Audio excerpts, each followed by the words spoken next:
What is going on YouTube?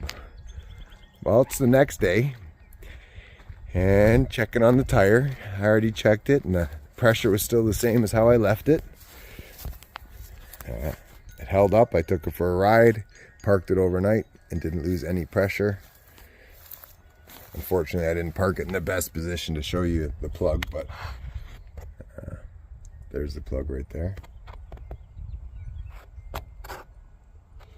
So it did hold up, and yeah, there you go. Do it yourself fix. Anybody could do it. You see me just sit here do it in my driveway with my wife. I'd recommend buying one of these kits and just keeping them in your car, because if you drive over a screw or a nail somewhere, it's an easy fix that anyone could do themselves.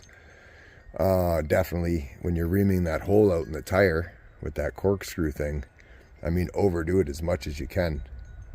You've seen it took me 2 attempts, and even my second attempt, I'm like, I wish I would have did it more, right? So take the time to put a nice big hole in there, because if not, you're going to struggle. And you see me struggle.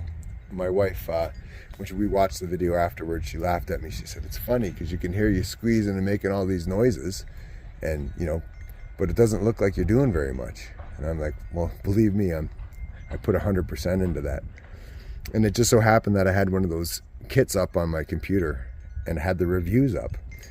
So one of the reviews that was up was a guy talking about, well, I'm 6 foot and I'm a muscular guy, and I bought one of the kits and it doesn't work. I couldn't get the plug in. So I had a friend come over and try and help me, and we couldn't get the plug in.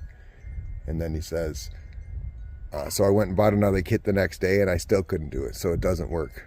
So I actually snapped a screenshot. I'll throw it in this video for you guys so you can see it, because I thought it was funny. And then my wife was kind of proud, like, hey, we did it on our own, right?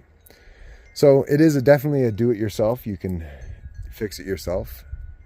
And hopefully this video helps a lot. I'm glad that it worked out and I saved myself some money.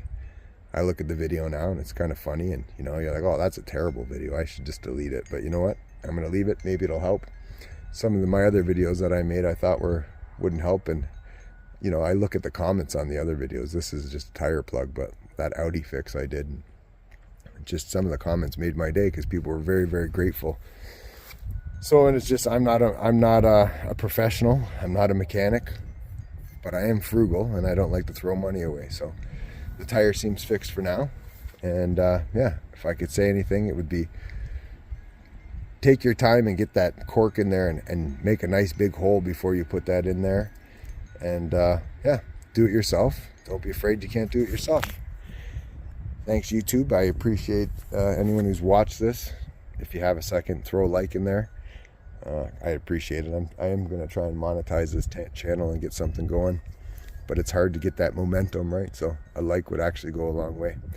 But thanks very much. It is Friday here in New Brunswick, Canada. And we actually had some snow today, like just falling. It didn't stay, but it's cold, and it's May. It's almost May. Sorry, it's April, like 23rd or 24th. So I mean, I'm not happy with this cold. I want to move where it's nice and warm. You got the river over here, but when do you ever get to swim in it? It's so freezing, right? Anyway, thanks guys. Thanks for watching. I appreciate it. Anytime I got to do a little fix, I might as well record it. Maybe it'll help somebody out. If you have any questions, let me know. Any comments, that would be awesome. I'd love to see some comments. So you can say, you suck, you don't know how to put a tire on or plug a tire. I don't care. Or anything. It's good just to talk back and forth with people. Anyway, take care, everyone.